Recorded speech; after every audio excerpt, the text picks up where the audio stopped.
For today's Monday Quick Tip, we're going to talk about how you can make a redaction or any other change to a document before you show it to the jury, even if you're in the middle of the exam.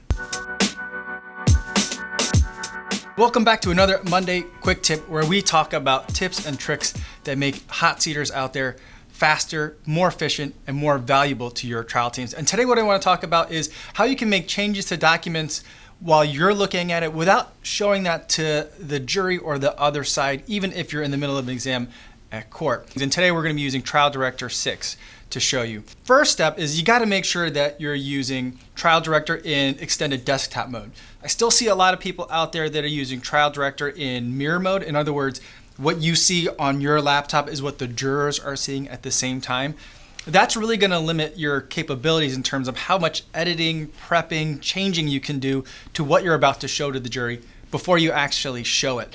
The other key part to being able to do these kinds of things on the fly or in the middle of an exam is to go over to the presentation preview. So now I'm looking at Trial Director on my laptop now, and I've just loaded in an exhibit from a very, very old case. I think it's probably about 10 years old at this point. So it's an email that we have here, and a lot of times with emails, there's a whole bunches of different correspondence and things that people reply to. Sometimes they're not even relevant to the existing litigation or the current litigation. So sometimes I know that I personally will get a lot of emails from clients that have in the subject line, like 2 or 3 cases ago, the name of that client, but they've been talking to me by replying to that, or that's what they found quickly first when they searched for my email address in their inbox. And so there could be a variety of reasons why there might be some emails that are useful and that you can show to a jury, and some that you might not. Maybe there's some information in there that is inadmissible or something that the jury can't see. So let's talk about how, let's say the attorney calls for it but says, oh, but can you redact it out, or can you only show me a certain portion? Here's how you do that. Normally we're looking at the exhibit regularly here, like in the normal image viewer, but go over to the presentation preview and make sure that you don't have the 2 screens linked. So in other words, toggle that mirror mode off. So now let's get that first page and drop it into the screen here so I can look at it. So now I'm seeing it in my presentation preview, but there's still nothing yet that the jurors can see. If I want them to see it, then I'll hit this present preview button, and now they get to see it as well. If I want to clear it off from the jury screen, I can hit clear presentation. If I want to clear it from my screen, I can hit clear preview. Let's bring that back on, and now let's say I only want to show, or I want to redact everything in the last email on the bottom. Pull up the redaction tool. It's not one that I normally use, so I don't have it in kind of like my quick tools.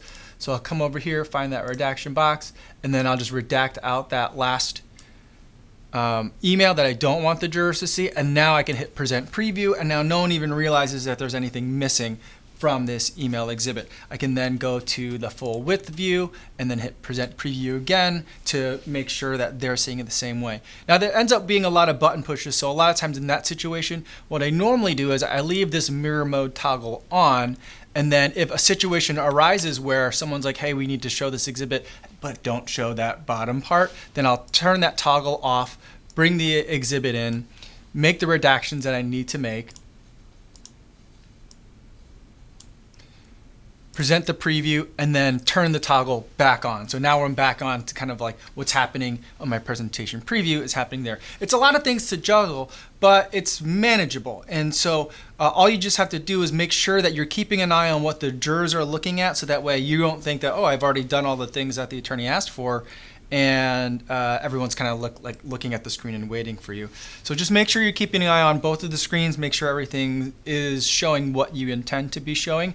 And you should be able to do that on the fly, hopefully without even really breaking too much of a sweat. And so that's a way that you don't have to worry about, oh, we don't get to show that exhibit because we don't have it redacted already. Maybe there was an objection made just very suddenly, and all of a sudden now the judge changed his or her mind, and so now you do have to redact something. That also can happen too. I've seen it before.